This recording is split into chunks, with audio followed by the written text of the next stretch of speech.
In the summer of 1994, I became aware of a very strange phenomenon, human spontaneous involuntary invisibility, which was apparently happening to people in the US.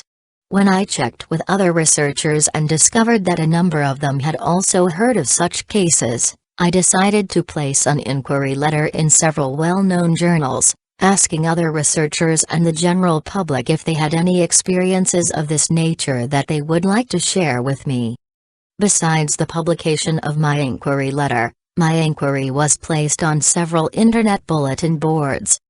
The letters began pouring in, giving me a broader picture of this phenomenon. I want to share a few stories with you and pass on some of the information I have come across during this past year. My inquiry letter told the story of Vera in Ventura, California, who tried to get assistance in a post office, only to be completely ignored by other customers and the postal clerk. I have kept in touch with Vera and she has had other apparent invisibility experiences in stores and other public places. Sheila in Roanoke, Texas, continues to have invisibility experiences, some of which have occurred in restaurants and at the airport. Glenda in Fort Worth, Texas, has had these experiences occur in a cafeteria and a movie theater. Most of the cases that I have researched have been in the US, although I do know of cases in England, Europe, Australia, Puerto Rico and Brazil. In every case I have heard about or personally researched, the person is physically still present, although unable to be seen or heard. From the point of view of the invisible person, the world looks normal and they have no idea that they cannot be seen or heard by people around them. I will address how this might occur a little further along in this article, but first I want to give a few examples below. The quotes are directly from experiencers' letters to me. Jean in Tucson, Arizona, wrote me of her experiences. She has had them occur in the library when she attempted to check out books and in clothing stores. The following is a quote from her letter, showing the humor with which she deals with these occurrences. I've had this happen in stores, in restaurants, and many places. I remember joking to a friend of mine one time that I felt like I could walk into a bank, help myself to a pile of bills and no one would ever see me because I was invisible. There is no physical reason why I should be. I'm taller than average for my sex and age group. I'm 55 years old and 5'9", referred to as good looking, and I've always worn my hair red. You wouldn't think a tall woman with red hair, high heels in a purple dress and dangle earrings would be invisible, would you? Or the story from a 37-year-old man, Peter in Gloucestershire, England, who was at a private party in 1987. He walked upstairs to use the bathroom and was followed by a woman who also wanted to use the bathroom. The woman motioned for him to go first and she stood outside the door to wait her turn. Peter used the bathroom, opened the door and walked out into the hallway, closing the door behind him. He went on down the stairs and walked over to some friends and started talking to them. They all ignored him completely.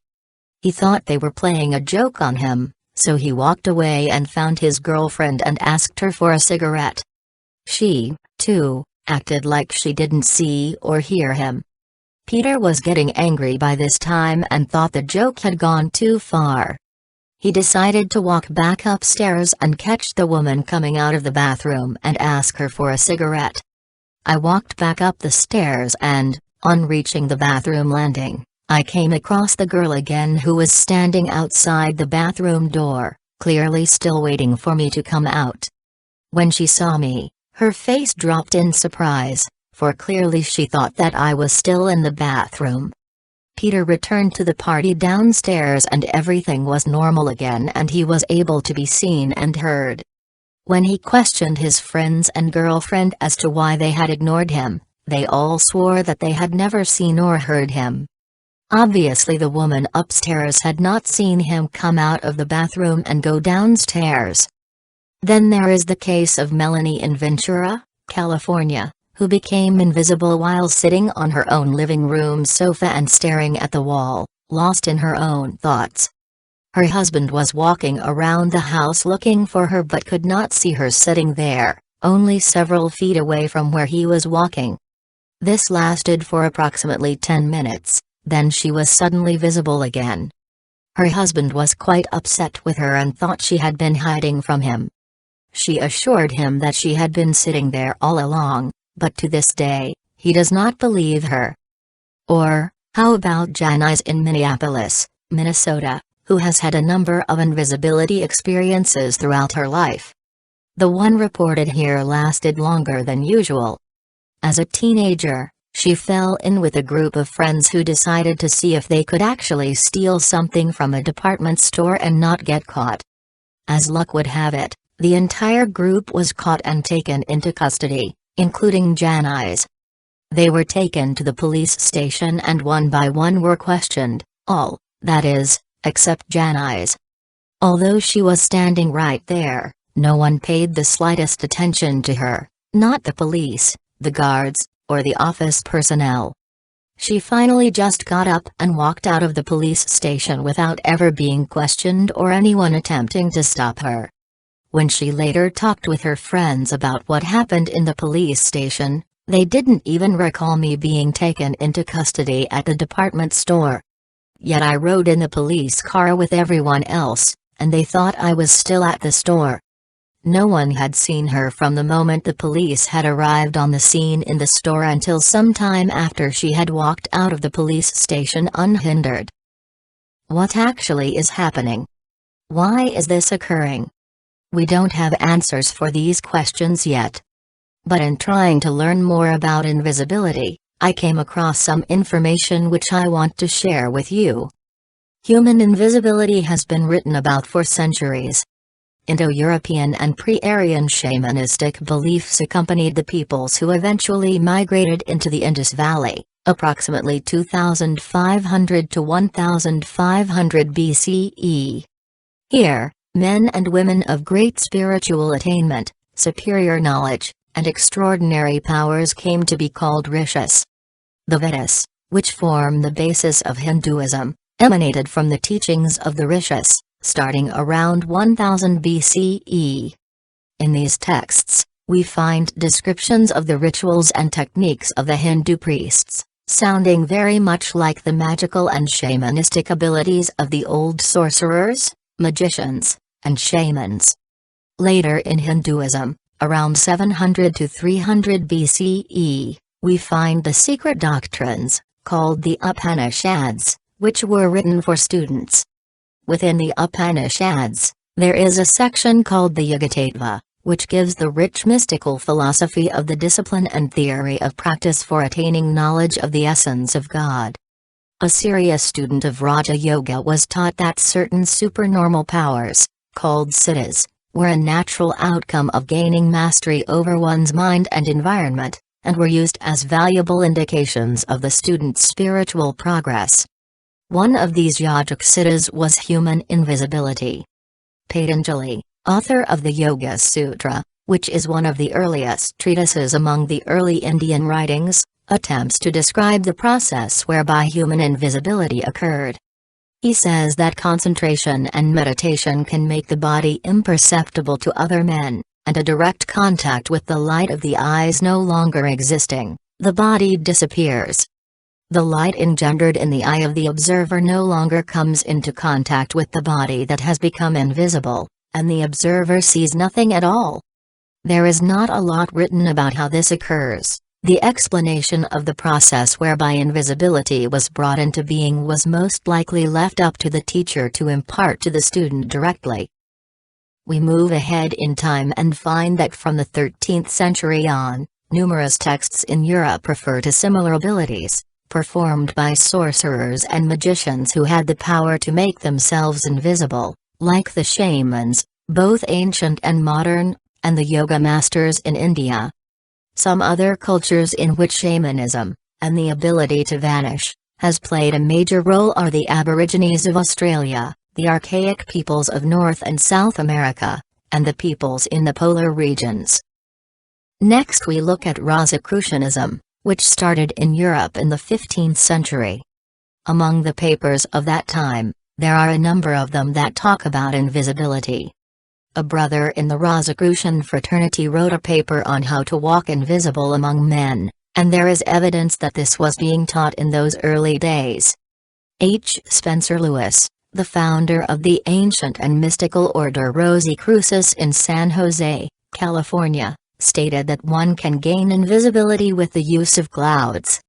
He says that clouds or bodies of mist can be called out of the invisible to surround a person and thus shut him out of the sight of others. According to Lewis, this secret practice is still taught in the mystical schools of today. The written literature on this subject supports the statement that the cloud is the basis of the Rosicrucian invisibility secret. Interestingly, a man named John Mackey, who was an early Masonic leader, the early Masons were believed to be an offshoot of the Rosicrucians, taught a method whereby any man could render himself invisible. Another offshoot of the Rosicrucian fraternity, the Hermetic Order of the Golden Dawn, left manuscripts describing the ritual of invisibility. These manuscripts talk about surrounding yourself with a shroud, which is described as looking like a cloud. It is said that Madame Blavatsky, of the Theosophical Society, witnessed this invisibility for herself and was actually given the secret, thereafter accomplishing this for herself on several occasions in front of witnesses. The literature on the spiritualists in the U.S. shows that there is no doubt they, too, knew about the cloud and its creation. So, just what is this cloud? We are looking for something that is between empty space and actual physical matter, something unseen by the naked eye but very much in existence. The Rosicrucian manual tells us that the first form into which spirit essence concentrates preparatory to material manifestation is electrons. When spiritual essence gathers into very minute focal points of electrical charge, due to certain conditions, we have the creation of electrons. Science reports that such a cloud of free electrons will absorb all light entering it. It will not reflect nor refract light waves, nor are light waves able to pass through a human being. Consequently, the observer's eye sees nothing there and the person surrounded by such a cloud is invisible. Since light is necessary for human sight, when there are no reflected or refracted light waves bouncing off a person and hitting the observer's retina, the person is not able to be seen and is not visible under normal circumstances. How is this cloud created intentionally? That is difficult to say. There are references to and descriptions of invisibility and its creation in the writings of secret societies, but most people don't have access to these writings. One could go to India and become an apprentice or student of an Indian guru or teacher to learn these techniques, but that probably is not practical in modern life. To the everyday person, the knowledge of how invisibility works is a mystery. With this being the case, just how are people having experiences of spontaneous involuntary invisibility? I wish I had the answers, but we are still in the midst of our research. If indeed they are forming the light-absorbing, free electron cloud around themselves, they are doing it unknowingly and without knowledge of the method. Since some kind of focused mental thought process must be employed to make the cloud form around oneself, then it might be that these people are doing this unconsciously. At the start of my research, I was interested to see if there was a correlation between human invisibility and people who report having experiences with non-human entities. It is known that invisibility is one of the components making up the abduction phenomenon. The first several people who came to me with invisibility experiences were abductees, and I hope to show a link between abduction and human invisibility. But as I continued to get letters from people having experienced invisibility, I could see no direct link between the two. It seems that just as many non-abductees are having these experiences as are abductees. There is the possibility that those reporting to be non-abductees simply haven't remembered their experiences and are, indeed, actually abductees. If this is the case, it will be difficult to give accurate findings. At this point, I am simply calling for more data and hoping that some patterns become obvious. I find it interesting that the people having these invisibility experiences seem to be people with higher than average psychic abilities. Possibly they are able to traverse other dimensions and command natural forces, knowingly or unknowingly. Researchers of the paranormal are having a field day as people are reporting experiences with what they term ghosts, angels, extraterrestrials, and interdimensional beings. Spontaneous involuntary invisibility is just another mystery to add to the lot.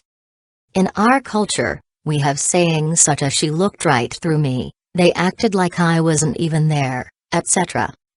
There are several reasons why someone might use that kind of phraseology. There has been the supposition that minorities, and to some extent women, are somehow less in our society.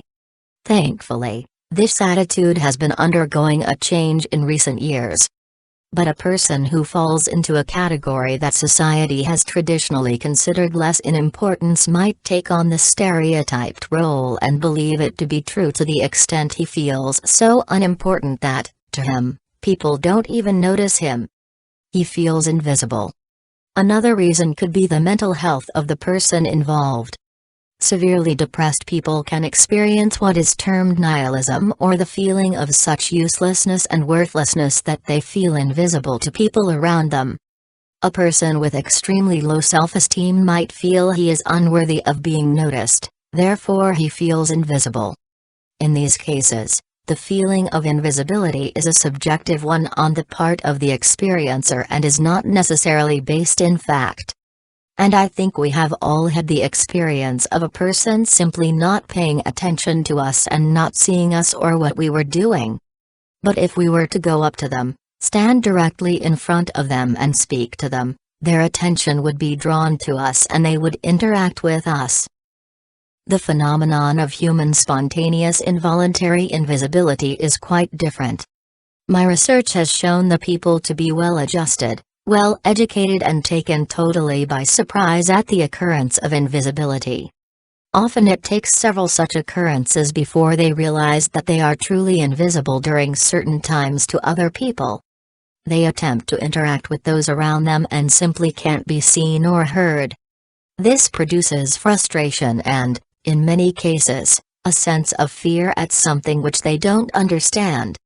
There is a big difference between a person purposely not interacting with you because of some cultural or personal reason, versus a person not interacting with you because he can neither see nor hear you.